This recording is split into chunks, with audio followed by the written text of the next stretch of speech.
The professionals taking the court tonight in the NBA. A very good card set up. And of course, it's our job here at the Sports Grid Network and the early line to set you up for success tonight. Donnie right side, Joe Ranieri. Let's get after it tonight. And maybe the biggest game of the night is the last game to tip off. 10 p.m. Eastern, live from Denver. That's the Phoenix Suns and the Denver Nuggets. But my goodness, what type of game are we going to have here? An opening number at the FanDuel Sportsbook here, Joe, at 8.5. That's now risen to 9.5. Could we be seeing double digits before this game tips off? A total that's staying steady at 223.5. Now, as I look at the anticipated starting lineups, we'll start with the Denver Nuggets here. Jamal Murray, KCP, Michael Porter Jr., Aaron Gordon, and Nikola Jokic. Looks like all the boys ready to go. Let's see if we can have some fun tonight. And then you take a look at the Phoenix Suns. Oh, I can't wait. They can measure up against one of the best teams in the West. Bradley Beal, Grayson Allen, Royce O'Neal, Kevin Durant, Yusuf Nurkic. Why? Because Devin Booker expected to be out 7 to 10 days. And I guess when he comes back, Joe, some other superstar on the Suns will be out 7 to 10 days. We might never see this team whole until the playoffs begin if we're lucky, but a monster favorite here for the Nuggets. Do we trust that number, or there's still got some star power there with Kevin Durant and Bradley Beal here in the mix for the Suns? It's so hard to, Donnie, we talked about him earlier. It's so hard to trust this Suns team. I mean, you really thought you got the missing piece. You went out and spent all that money, and you went and got yourself Bradley Beal, who's missed 29 games, Donnie, so far. Now Booker's out a week here, and here we go again. No chemistry issues, no depth, and we're supposed to expect them to go on the road. And I love Kevin Durant, don't get me wrong, but I do think there's starting to be some limitations as to what he can do by himself here. The Nuggets have obviously shown us they are going scorched earth. They are making a push at this number one seed here, where the road to the championship has to go through Denver. To me, I mean, it seems like a big number, but is it really? They just lost by 8 at home to OKC and fell apart late here. I think it's just Denver for me. I'll tell you, it's wild because at the beginning of the season, if you'd have told me right now, like, again, no catastrophic injuries, the superstars for the Suns aren't predicted to be out long-term. It's usually like a week to 2-week injuries here, that you'd be getting close to a 10-1 price here, not on the actual NBA championship, but just to win the Western Conference. Most of us would sign up on that. But again, the frustration of watching the Suns, and we talk about the value in the eye of the beholder, right? You might be getting an absolute steal with the Suns. They show up healthy in the playoffs and are clicking on all cylinders. Like, man, what a great price here. This should have been a 3-1 price, not a 10-1 price. But the fact of the matter is, how many times have we done that, Joe? Jump on the Phoenix Suns with a great price, first round. Like, I'm getting exactly what I thought I would get here. A team that looks uninspired, doesn't know what to do with the basketball, and the superstars aren't used to playing with each other here. We'll see if they factor out. If they get a big win in Denver tonight, I'll be pretty impressed by that. But that line at 9.5 tells you they're probably not going to win with one of the best home teams in the NBA in elevation. Good luck to the Phoenix Suns overall tonight. As we talk about maybe the second best team in the NBA being the Denver Nuggets, you know the top team is. That's the Boston Celtics in the Eastern Conference,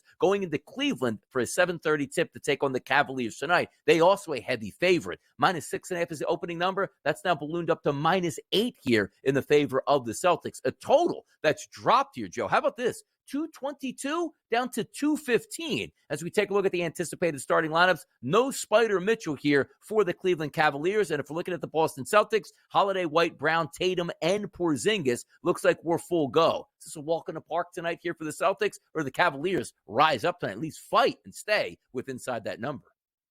Well, I'm sure they'll fight, but again, will it do enough here and make a difference? I mean, it's an 11-game winning streak for Boston, Donnie, but maybe even more impressive is that they have won 8 in a row away from TD Garden there, away from there. And so they are actually not just winning games, they're winning games on the road as well. And I mean, we all know what happened against Golden State there. It was just absolutely ridiculous. However, they will be getting a lot more. This won't be the soft defense like the Golden State Warriors played. They are going to be contesting everything. This is going to be a grind them out kind of game. No Donovan Mitchell, right? I think still they said he might miss a couple of games here.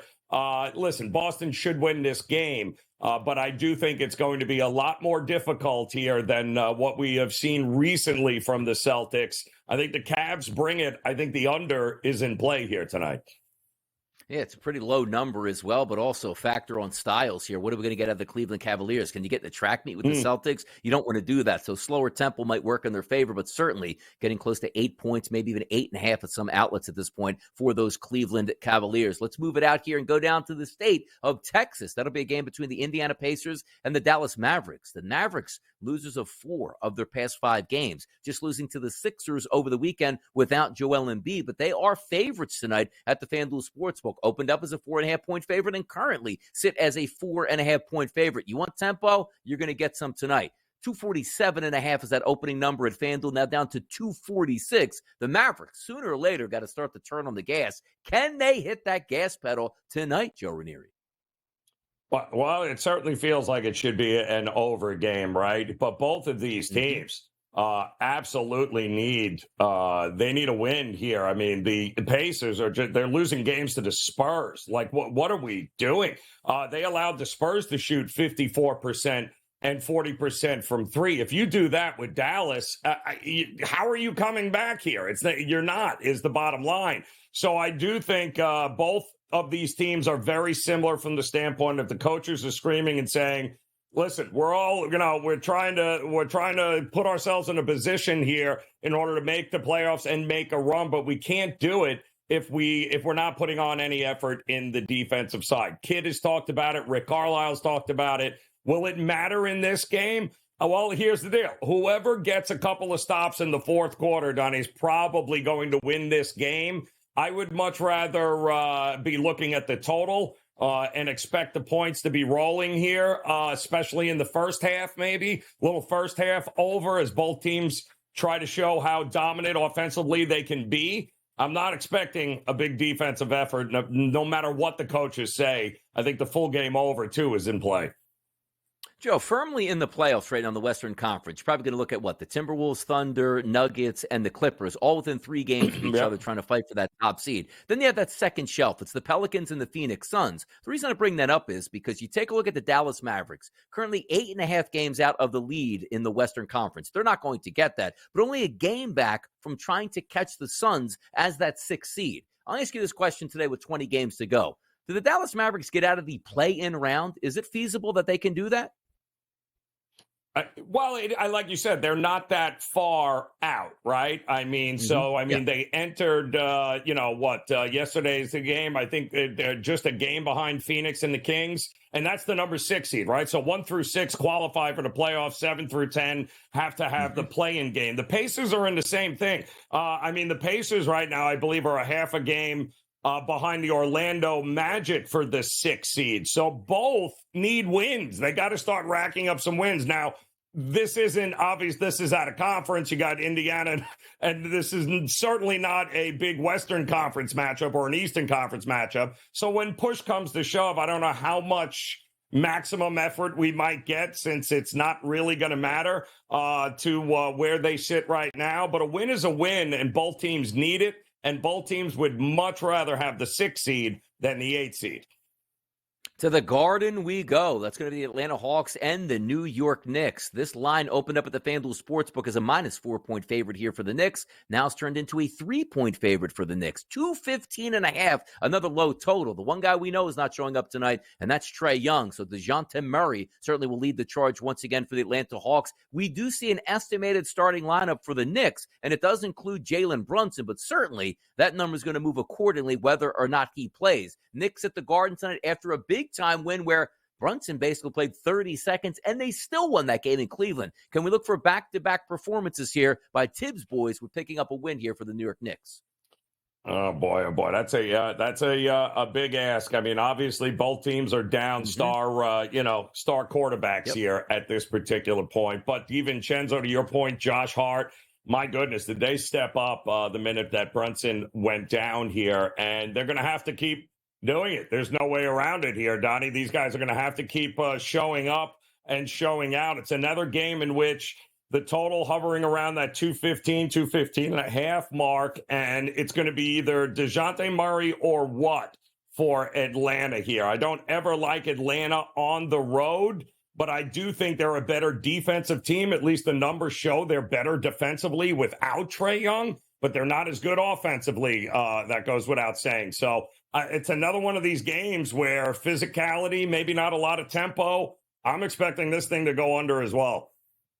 Take a look at these standings here. The New York Knicks currently right now in the 4 seed in the East. But as we know, things could change. Why? You go down to the Pacers, who are 15 games back of the Boston Celtics, to the Knicks, 12 and a half games back. That's from the 4, 5, 6, 7, and 8 seeds here. You need to get every single win you can right now for the New York Knicks until the rest of your starting lineup comes back, and that will be a start tonight as you are favored against the Atlanta Hawks. Let's move it over to Brooklyn here. Keep it in the city, and that's the Philadelphia 76ers on the road to take on the Nets. The Sixers opened up as a slight favorite here overnight at -1. They're now showing up as a -2.5-point favorite, and other outlets currently showing 3s and 3.5s here. The total, once again, extremely low at 217. Taking a look tonight between the Sixers and the Nets. What gives for you here, Joe?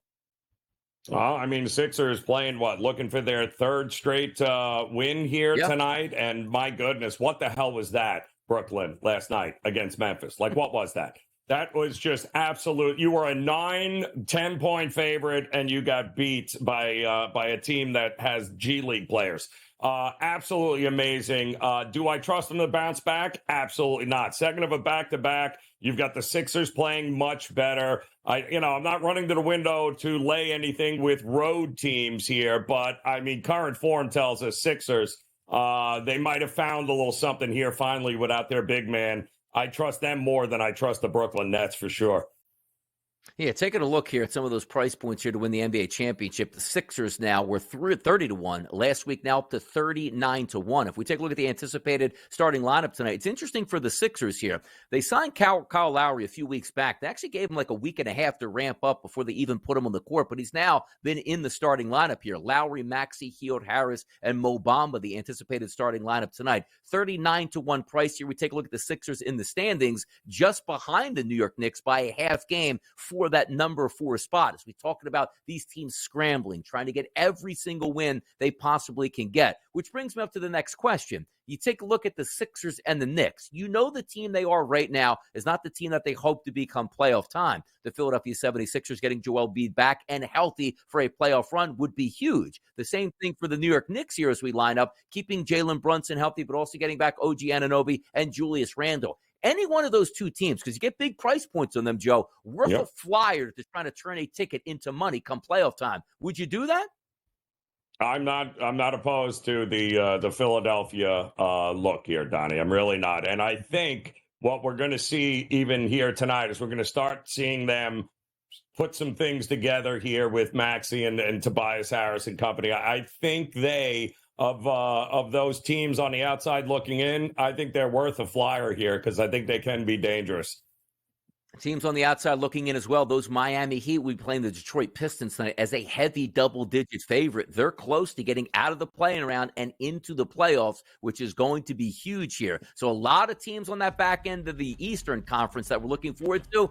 These teams need to make a charge up to the top, see if you can cash in some of those big tickets. One more segment to go on a Tuesday edition of The Early Line. It's Joe and Donnie. We'll be right back.